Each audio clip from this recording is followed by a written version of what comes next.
الحمد للہ رب العالمین والصلاة والسلام علی سید الانبیاء والمرسلین وعلی آلہ واصحابہ اجمعین اما بعد فاعوذ باللہ من الشیطان الرجیم بسم اللہ الرحمن الرحیم قال اللہ تعالی یا ایہا الذین آمنوا ادخلوا فی السلم کافہ ولا تتبعوا خطوات الشیطان انہ لکم عدو مبین صدق اللہ العظیم۔ میرے محترم بزرگوں اور عزیز ساتھیوں، اللہ تبارک و تعالی نے ہم سب کو جو پیارا دین عطا فرمایا ہے، اللہ کا یہ مطالبہ ہے ایمان والوں سے کہ وہ اس دین کے اندر پورے داخل ہو جائیں۔ اللہ ہمیں یہ ہدایت دے رہے ہیں کہ اللہ نے جو دین اسلام ہمیں عطا فرمایا ہے، اس دین کے اندر ہم 100% داخل ہو جائیں۔ دین کے کچھ حصے پر عمل کرنا اور کچھ حصے کو نظر انداز کر دینا، یہ مسلمانوں کا طریقہ نہیں ہے۔ قرآن کریم میں یہودیوں کو تنبیہ کی گئی۔ ان کا کام یہ تھا کہ وہ اللہ کی کتاب یعنی تورات کو، جو اللہ نے حضرت موسیٰ علیہ السلام کے ذریعے سے یہودیوں کو عطا فرمائی تھی، اس کتاب کے کچھ حصے پر وہ عمل کر لیا کرتے تھے اور کچھ حصے کو نظر انداز کر دیتے تھے۔ قرآن کریم میں اللہ نے ان کو تنبیہ کی ہے، فرمایا افتؤمنون ببعض الکتاب وتکفرون ببعض، کہ کیا تم کتاب کے ایک حصے پر ایمان لاتے ہو، اس پر عمل کرتے ہو اور دوسرے حصے کا انکار کر دیتے ہو، اس کو نظر انداز کر دیتے ہو، اس کو چھوڑ دیتے ہو۔ تو اللہ نے مسلمانوں سے یہ مطالبہ کیا کہ انہیں اللہ نے جو دین عطا فرمایا ہے وہ ایسا نہ کرے کہ دین کے کچھ حصے کو لے لے، اس پر عمل کر لے اور دوسرے حصے کو چھوڑ دے، اس کو نظر انداز کر دے، بلکہ پورے اسلام کے اندر داخل ہو جائے، 100% دین میں داخل ہو جائیں۔ یہ اللہ کا ہم سے مطالبہ ہے، یہ اللہ ہمیں ہدایت دے رہے ہیں کہ ہم دین کے جہاں ایک حصہ عبادت کا ہے اس کو لے رہے ہیں، تو جو دوسرے حصے ہیں دین کے ان کو بھی لیں، ان پر بھی عمل کریں، وہ بھی ہماری زندگی کے اندر داخل ہو جائیں۔ ایک حصہ عبادت کا ہے، نماز ہے، روزہ ہے، زکوٰۃ ہے، حج ہے، اور دوسری بندگی کی چیزیں ہیں، قرآن کریم کی تلاوت کرنا، اللہ کا ذکر کرنا، نبی پاک صلی اللہ علیہ وسلم پر درود شریف پڑھنا، صدقہ و خیرات کرنا، یہ ساری چیزیں عبادت ہیں۔ تو ہم ایک طرف ان چیزوں کو بھی لیں، نماز کا بھی اہتمام کریں، 5 وقت کی نماز کا، رمضان کے مہینے میں روزے فرض ہیں ان کا بھی اہتمام کریں، اللہ نے مال دیا ہے تو زکوٰۃ ادا کرنے کا بھی اہتمام کریں، اور اسی طریقے سے اللہ نے اور زیادہ مال دیا ہے تو اللہ کے گھر کا حج بھی کریں، اس مقدس جگہ کی زیارت بھی کریں۔ اس کے علاوہ قرآن کریم کی تلاوت کا بھی اہتمام ہونا چاہیے، ذکر اللہ کا بھی اہتمام ہونا چاہیے، کثرت سے نبی پاک صلی اللہ علیہ وسلم پر درود شریف بھی پڑھنا چاہیے۔ تو دین کا ایک حصہ یہ ہے عبادت، اور دین کا دوسرا حصہ معاملات بھی ہیں، معاشرت بھی ہیں۔ تو دین کے جتنے بھی شعبے ہیں ان تمام کو ہم اپنی زندگی میں داخل کریں، 100% دین کے اندر داخل ہو جائیں، اسی میں ہماری اور آپ کی کامیابی ہے۔ پیارے نبی صلی اللہ علیہ وسلم کی سنتوں کی پیروی کریں، آپ کی سنتوں کے مطابق زندگی کا ہر عمل ہونا چاہیے، خوشی کا موقع ہو، شادی بھی آئے، وہ بھی ہم سنت کے مطابق کریں، گھر میں کوئی غم کا موقع آ جائے، کوئی مصیبت آ جائے، کسی عزیز قریب کا انتقال ہو جائے، تو اس موقع پر بھی ہمیں دیکھنا ہے کہ رسول اللہ صلی اللہ علیہ وسلم کی تعلیم اور آپ کی ہدایت کیا ہے۔ اس سلسلے میں آپ کی سنت کیا ہے، آپ کا طریقہ کیا رہا ہے؟ تو ہر موقع پر پیارے نبی صلی اللہ علیہ وسلم کا، آپ کی سنتوں کا اہتمام کرنا، یہ ہمارے اور آپ کے ذمہ لازم ہے۔ اللہ ہم سے مطالبہ کر رہے ہیں کہ پورے اسلام میں داخل ہو جاؤ، آدھی چیزیں اسلامی ہوں اور آدھی چیزیں غیر اسلامی ہوں، یہ منظور نہیں ہے۔ اللہ کے یہاں ایسا عمل قبول نہیں ہوگا۔ اللہ کے یہاں مکمل طور پر جو عمل اسلامی طریقے کے مطابق ہوگا، جو عمل رسول اللہ صلی اللہ علیہ وسلم کی سنت کے مطابق ہوگا، وہی عمل اللہ کے یہاں قبول ہوگا۔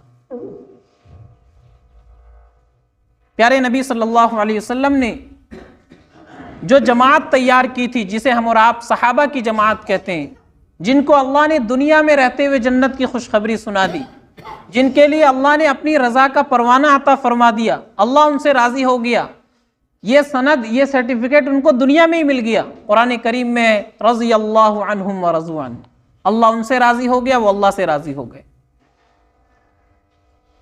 اس جماعت کو پیارے نبی صلی اللہ علیہ وسلم نے تیار فرمایا۔ ان کے حالات، ان کے واقعات کو جب ہم سنیں گے، پڑھیں گے، تو معلوم ہوگا کہ ان کے اندر پیارے نبی صلی اللہ علیہ وسلم کی سنت پر، آپ کی ہدایت پر عمل کرنے کا کیسا جذبہ تھا۔ جیسے ہی نبی کا کوئی حکم ملتا، فوراً اس پر عمل شروع فرما دیتے، انتظار نہیں کرتے تھے۔ حضرت ابو ذر غفاری رضی اللہ تعالیٰ عنہ بڑے صحابی ہیں، کھیت میں کام کر رہے ہیں، کسی سے جھگڑا ہو گیا، غصہ آ گیا، کھیت میں ہی بیٹھ گئے۔ کیوں؟ رسول اللہ صلی اللہ علیہ وسلم نے تعلیم دی ہے، ہدایت دی ہے کہ جب کسی کو غصہ آ جائے، کھڑا ہو تو بیٹھ جائے، بیٹھا ہوا ہے تو لیٹ جائے، اعوذ باللہ من الشیطان الرجیم پڑھے، کیونکہ غصہ یہ شیطان کی طرف سے ہوتا ہے۔ شیطان کی پیدائش آگ سے ہوئی ہے، آگ سے شیطان پیدا ہوا ہے۔ فرمایا وضو کر لے۔ شیطان کی طرف سے غصہ آیا، اس کے اندر آگ ہے، جب وضو کر لے گا تو غصہ ٹھنڈا ہو جائے گا، کھڑا ہوا ہے بیٹھ جائے گا تو غصہ ختم ہو جائے گا۔ تو پیارے نبی صلی اللہ علیہ وسلم نے یہ تعلیم دی، اسی وجہ سے حضرت ابو ذر وہیں بیٹھ گئے کھیت میں ہی، اس کا بھی انتظار نہیں کیا کہ کسی دوسری جگہ جا کر کے بیٹھیں گے، وہیں بیٹھ گئے، کپڑے خراب ہو گئے۔ آج ہمیں اور آپ کو بھی غصہ آتا ہے، اور غصے میں انسان نہ جانے کیا کیا عمل کر بیٹھتا ہے۔ غصے میں انسان دوسرے کو قتل کر دیتا ہے، غصے میں انسان اپنی بیوی کو طلاق دے دیتا ہے۔ بہت سارے حضرات ہیں، غصے میں بیوی کو طلاق دے دی، اب پوچھ رہے ہیں مولوی صاحب، مفتی صاحب، امام صاحب، میں تو غصے میں تھا، میں نے طلاق دے دی۔ غصے میں ہی آدمی طلاق دیتا ہے۔ کبھی ایسا بھی ہوتا ہے کہ آدمی خوش ہو اپنی بیوی سے، بیوی کے لیے تحفہ لے کر کے آئے، خود بھی وضو کرے، بیوی کو بھی وضو کرائے، خود بھی مصلی پہ بیٹھے، بیوی کو بھی مصلی پہ بٹھائے، اور وہ تحفہ بیوی کو پیش کرے اور کہے کہ آج میں تجھ سے بہت خوش ہوں، اس لیے تجھے طلاق دیتا ہوں۔ خوشی میں آدمی طلاق نہیں دیتا، طلاق تو آدمی غصے میں ہی دیتا ہے۔ لیکن جب غصہ آ جائے تو اس وقت کی تعلیم کیا ہے، رسول اللہ صلی اللہ علیہ وسلم کی ہدایت کیا ہے، جب وہ ہمارے سامنے ہوگا تو پھر اس طرح کی حرکت ہم سے نہیں ہوگی۔ غصے میں انسان بہت کچھ کر بیٹھتا ہے، لیکن رسول اللہ صلی اللہ علیہ وسلم نے اس موقع پر بھی تعلیم دی ہے۔ اگر وہ تعلیم سامنے ہوگی، وہ ہدایت سامنے ہوگی، تو ہم کوئی بھی ایسا قدم نہیں اٹھائیں گے جس سے بعد میں پچھتانا پڑے۔ لوگ غصے میں طلاق تو دے دیتے ہیں بیوی کو، لیکن بعد میں جب پریشانی ہوتی ہے، مصیبت آتی ہے، تب پچھتانا پڑتا ہے، اور تب رابطہ کرتے ہیں مفتی صاحب، مولوی صاحب کہ کوئی گنجائش نکل آئے۔ گنجائش چھوڑی نہیں تو نکلے گی کہاں سے؟ لوگ طلاق دے دیتے ہیں غصے میں اپنی بیوی کو، جاؤ تمہیں 100 طلاق۔ اب پوچھیں مفتی صاحب میں نے اپنی بیوی کو 100 طلاق دے دی، کیا کرنا ہے؟ 100 طلاق دے دی، 3 تو ہو گئی، باقی 97 اپنے پاس رکھو، بعد میں کام آئیں گی۔ تو طلاق غصے میں ہی دی جاتی ہے، خوشی میں کوئی طلاق نہیں دیتا، لیکن غصے کے موقع پر ہمیں تعلیم کیا ہے، رسول اللہ صلی اللہ علیہ وسلم کی کیا ہدایت ہے، وہ دیکھنا ہے۔ حضرت ابو ذر غفاری رضی اللہ تعالیٰ عنہ نے سنی تھی حدیث اور آپ کی تعلیم ان کے پاس تھی تو اس پر عمل کیا اور وہیں بیٹھ گئے۔ تو صحابہ کے اندر ایسا جذبہ تھا نبی صلی اللہ علیہ وسلم کی سنتوں پر عمل کرنے کا، آپ کی تعلیم، آپ کی ہدایت پر عمل کرنے کا، کہ کسی کا انتظار نہیں، جہاں نبی کا حکم آ گیا وہاں کچھ نہیں دیکھنا، اپنی خواہش کیا ہے، دوسرے کیا چاہ رہے ہیں، دوسرے کیا کہیں گے، یہ نہیں سوچا کرتے تھے، بلکہ نبی صلی اللہ علیہ وسلم کی سنت پر عمل کا جذبہ ان کے اندر تھا۔ حضرت حذیفہ ابن الیمان رضی اللہ تعالیٰ عنہ مشہور صحابی ہیں، رسول اللہ صلی اللہ علیہ وسلم کے رازدار کہے جاتے ہیں، بہت ساری راز کی باتیں اللہ کے نبی نے ان کو بیان فرمائی۔ ایک مرتبہ اس وقت کی جو سپر پاور طاقتیں تھی، قیصر و کسریٰ، روم اور فارس، جنگ چل رہی تھی، صلح کے لیے ان کو بلایا گیا، یہ گئے، انہوں نے مہمان نوازی کی، دسترخوان سجایا گیا، سپر پاور کا دسترخوان ہے، وہاں بیٹھے ہوئے کھاتے ہوئے ان کے ہاتھ سے ایک لقمہ نیچے گر گیا، تو انہوں نے رسول اللہ صلی اللہ علیہ وسلم کی سنت کے مطابق کہ کھاتے وقت کوئی لقمہ نیچے گر جائے زمین پر اٹھا کر صاف کر کے کھا لو، تو حضور کی اس تعلیم کے مطابق انہوں نے اٹھانے کی کوشش کی، بغل والے نے کوہنی ماری کہ حذیفہ یہ کیا کر رہے ہو، یہ سپر پاور طاقت کسریٰ کا دسترخوان ہے، اتنی بڑی سلطنت کے بادشاہ کے دسترخوان پر تم بیٹھے ہوئے اور یہ نیچی حرکت کر رہے ہو، نیچے سے اٹھا کر کے کھاؤ گے، لوگ تمہیں بیوقوف کہیں گے، لوگوں میں تمہاری کوئی عزت نہیں ہوگی اور لوگ تمہیں ذلیل سمجھیں گے، لوگ تمہیں حقارت کی نظر سے دیکھیں گے، یہ کیا کر رہے ہو؟ تو حضرت حذیفہ ابن الیمان رضی اللہ تعالیٰ عنہ نے جواب دیا، یاد رکھنے کے قابل ہے، فرمایا کہ اترکت سنت حبیبی لہؤلاء الحمقاء، فرمایا کہ کیا میں اپنے پیارے نبی صلی اللہ علیہ وسلم کی سنت کو ان بے وقوفوں کی وجہ سے چھوڑ دوں؟ یہ مجھے عزت دے یا نہ دے، یہ مجھے ذلیل سمجھے، حقیر سمجھے، جو سمجھنا ہے سمجھے، لیکن میرے پیارے نبی صلی اللہ علیہ وسلم کی سنت ہے، ان کی تعلیم ہے کہ کھانا کھاتے وقت اگر لقمہ زمین پر گر جائے تو اٹھا کر کے صاف کر کے کھا لو، نہ معلوم اللہ نے کس دانے میں برکت رکھی ہے، تو میں ان بے وقوفوں کی وجہ سے اپنے نبی کی سنت کو نہیں چھوڑ سکتا، یہ مجھے جو چاہے سمجھے، جو چاہے کہے۔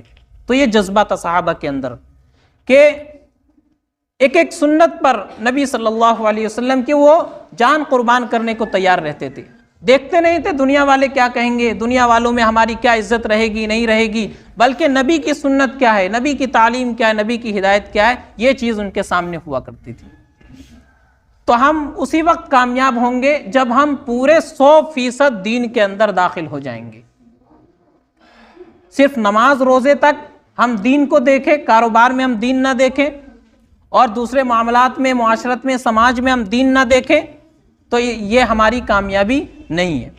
ہماری کامیابی 100% دین کے اندر داخل ہونے میں ہے۔ بہت سارے حضرات ہیں نماز بھی پڑھ رہے ہیں، ساتھ میں گالی بھی دے رہے ہیں لوگوں کو، نماز بھی پڑھ رہے ہیں اور لوگوں کو دھوکہ بھی دے رہے ہیں، نماز بھی پڑھ رہے ہیں، لوگوں کے ساتھ فراڈ بھی کر رہے ہیں، کاروبار میں 2 نمبر کا دھندا بھی کر رہے ہیں، یہ کامیابی نہیں ہے۔ ہر چیز کے اندر اسلام، ہر چیز کے اندر رسول اللہ صلی اللہ علیہ وسلم کی سنت کو سامنے رکھنا ہے۔ روزہ بھی رکھ رہے ہیں، زکوٰۃ بھی دے رہے ہیں، اور اپنی بہن کو وراثت میں حصہ نہیں دے رہے ہیں، بھائی کا مال ہڑپ رہے ہیں، پڑوسی کی زمین پر قبضہ کر رہے ہیں، اور سمجھ رہے ہیں کہ حج عمرہ کر کے سارے گناہ معاف ہو جائیں گے، تو یہ بے وقوفی ہے، یہ کامیابی نہیں ہے۔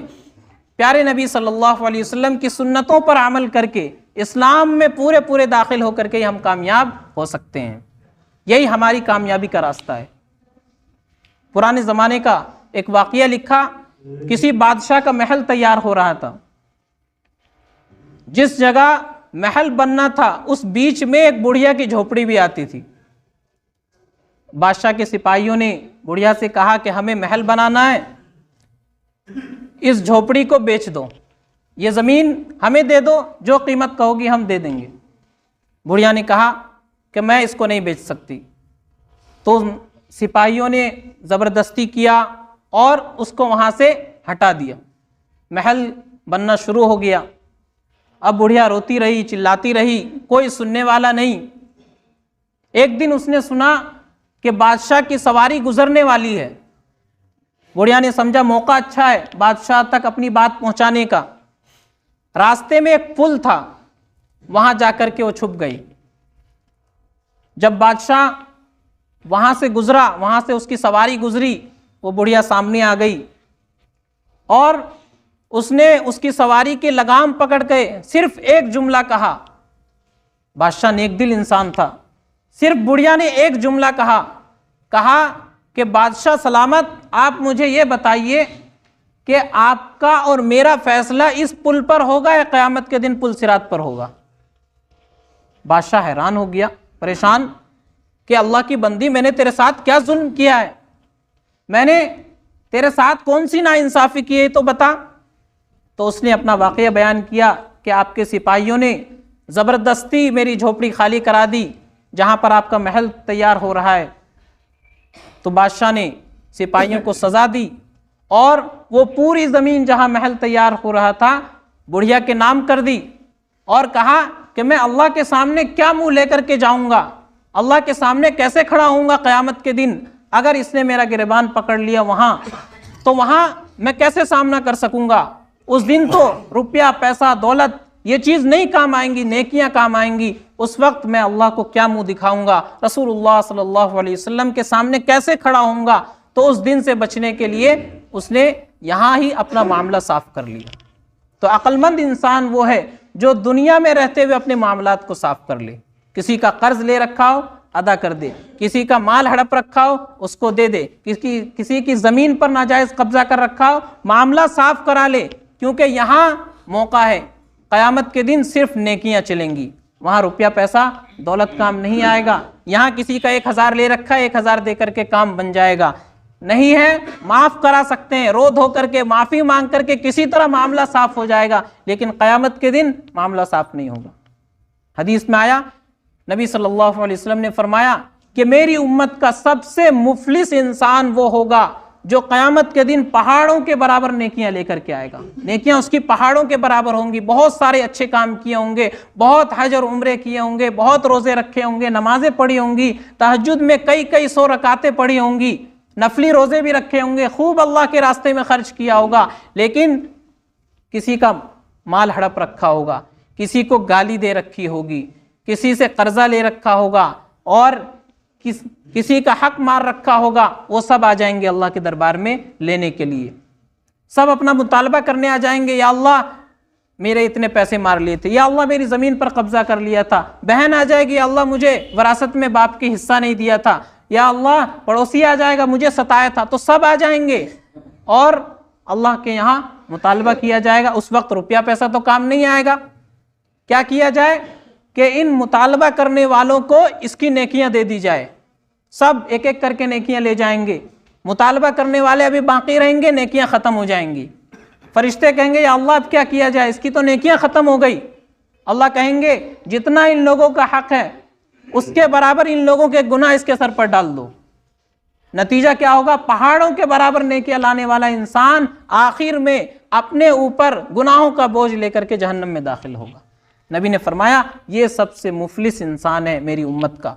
نیکیاں بہت کی ہوں گی لیکن دنیا میں معاملات اس کے خراب ہوں گے, پڑوسیوں کے ساتھ, رشتہ داروں کے ساتھ, ماں باپ کے ساتھ, بھائیوں کے ساتھ, بہنوں کے ساتھ معاملات خراب ہوں گے, جس کی وجہ سے اس کو گناہوں کا بوجھ لاد کر کے جہنم میں ڈال دیا جائے گا. دنیا میں انسان کسی کی کوئی چیز چرائے گا, کوئی خیانت کرے گا, قیامت کے دن روایت میں آتا ہے کہ وہ چیز اس کی پیٹھ پر سوار ہو کر اس کے ساتھ جہنم میں داخل ہو جائے گی. کسی کی بکری چرا لی ہوگی تو وہ بکری اس کی پیٹھ پر سوار ہوگی, کوئی اور جانور چرا لیا ہوگا وہ اس کی پیٹھ پر سوار ہوگا اور وہ اس کو لے کر کے جہنم میں داخل ہوگا. ساری دنیا کو معلوم ہو جائے گا کہ یہ آدمی چور تھا, یہ آدمی امانت میں خیانت کرنے والا تھا, اس آدمی نے دوسرے کا مال ہڑپ رکھا تھا. ساری دنیا کے سامنے کھل جائے گا. آج تو معاملہ چھپا ہوا ہے, اللہ نے کرم کر رکھا ہے, ستاری کا معاملہ فرمایا ہوا ہے, ہمارے گناہ لوگوں کے سامنے ظاہر نہیں ہو رہے ہیں. لیکن قیامت کے دن جبکہ اولین و آخرین کا اجتماع ہوگا, پہلے انسان حضرت آدم علیہ السلام سے لے کر آخری انسان تک سارے جمع ہوں گے اور وہاں سب کچھ سب کے سامنے آ جائے گا کہ کس نے کس کا کتنا مال دبا رکھا ہے. کس نے کس کے ساتھ کیا معاملہ کیا ہے، تو معاملات کا بڑا ہی خطرناک انجام ہے۔ اسی لیے نماز، روزہ، حج، زکوٰۃ، ان کے ساتھ ساتھ معاملات بھی اپنے صاف رکھنے ہیں۔ اگر کسی کے ساتھ کچھ معاملہ بگڑا ہوا ہے تو جب تک اللہ نے زندگی دے رکھی ہے، دنیا کے اندر موقع ہے، ابھی اس کو صاف کرا سکتے ہیں۔ کسی کا حق مار رکھا ہے اس کو صاف کرا سکتے ہیں، لیکن قیامت کے دن وہاں نیکیاں چلیں گی، وہاں ڈالر نہیں چلیں گے، روپیہ پیسہ نہیں چلے گا، وہاں نیکیوں کی کرنسی چلے گی۔ ساری نیکیاں ختم ہو جائیں گی، برباد ہو جائیں گی، پہاڑوں کے برابر نیکیاں لانے والا بھی جہنم میں داخل ہو جائے گا۔ تو اللہ کا ہم سے مطالبہ ہے کہ ہم 100% دین کے اندر داخل ہو جائیں۔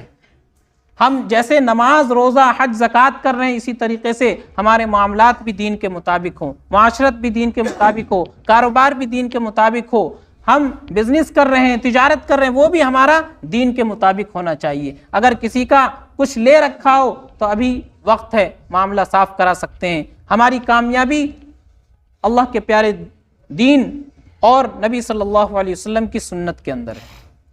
تو 100% دین کے اندر داخل ہونے کا اللہ کی طرف سے مطالبہ کیا جا رہا ہے کہ 100% دین کے اندر داخل ہو جاؤ۔ پیارے نبی صلی اللہ علیہ وسلم نے حدیث میں فرمایا کہ 3 چیزیں ہیں انسان کو کامیاب بنانے والی، 3 چیزیں انسان کو نجات دلانے والی ہے، کامیابی کے اعلیٰ معیار تک پہنچانے والی ہے۔ پہلی چیز ہے عدل اور انصاف کرنا، خوشی کے وقت بھی، غصے کے وقت بھی۔ انسان چاہے خوشی میں ہو، غصے میں ہو، انصاف کا معاملہ کرے، انصاف کو نہ چھوڑے، چاہے خوشی کا موقع ہو یا غم کا موقع ہو۔ دوسرا فرمایا کہ کیسے بھی حالات ہو، تنگی ہو یا کشادگی ہو، میانہ روی اختیار کرنا، یعنی اللہ نے زیادہ دے رکھا ہے یا کم دے رکھا ہے، دونوں حالت میں انسان حساب سے خرچ کرے۔ ایسا نہ ہو کہ اللہ نے بہت دے رکھا ہے تو فضول خرچی میں اڑا رہے ہیں، جہاں ضرورت نہیں ہے وہاں بھی خرچ کر رہے ہیں، اللہ کی نافرمانی میں اڑا رہے ہیں، اور تنگی آ گئی، پریشانی آ گئی تو اب کنجوسی کر رہے ہیں۔ بلکہ دونوں حالت میں آدمی بیلنس ہو، اور دونوں حالت میں انسان میانہ روی اختیار کرے۔ اور تیسری چیز فرمایا جو انسان کو کامیابی دلانے والی ہے کہ جلوت ہو یا خلوت ہو، یعنی لوگوں کی بھیڑ میں ہو یا تنہائی میں ہو، ہمیشہ اللہ کا ڈر ہونا چاہیے، اللہ کا خوف ہونا چاہیے۔ یہ 3 چیزیں انسان کو کامیابی تک پہنچانے والی ہے، کامیابی کے اعلیٰ معیار تک پہنچانے والی ہے۔ تو یہ چیزیں ہیں جو انسان کو کامیاب بنانے والی ہے۔ قیامت کا دن وہ ہوگا جہاں تمام کی تمام چیزیں سامنے ہوں گی، انسان کے سارے بھید کھل جائیں گے، سینوں کے راز تک اللہ ظاہر فرما دے گا۔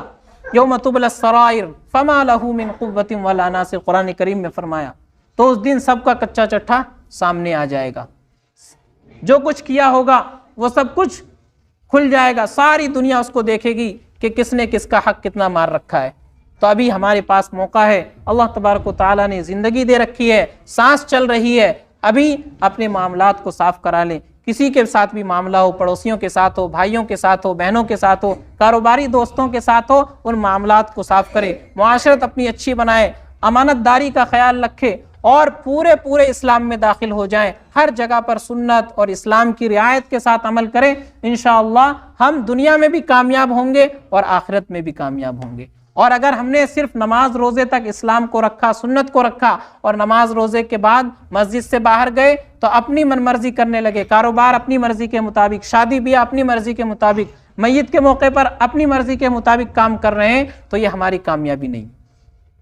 میں نے قرآن کریم کی آیت پڑھی شروع میں، اللہ فرماتے ہیں یا ایھا الذین آمنوا ادخلوا فی السلم کافہ، کہ اے ایمان والو اسلام میں پورے داخل ہو جاؤ، 100% دین کے اندر داخل ہو جاؤ۔ ولا تتبعوا خطوات الشیطان، اور شیطان کے نقش قدم پر مت چلو، انہ لکم عدو مبین، وہ تو تمہارا کھلا ہوا دشمن ہے، اس نے تو قسم کھا رکھی ہے کہ میں آدم کی اولاد کو دائیں سے بائیں سے آگے پیچھے ہر طرف سے ان کو بہکاؤں گا اور اپنے ساتھ جہنم میں لے جانے کی کوشش کروں گا۔ یہ شیطان نے قسم کھا رکھی ہے، قرآن کریم میں اس کی قسم کو اللہ نے بیان فرمایا۔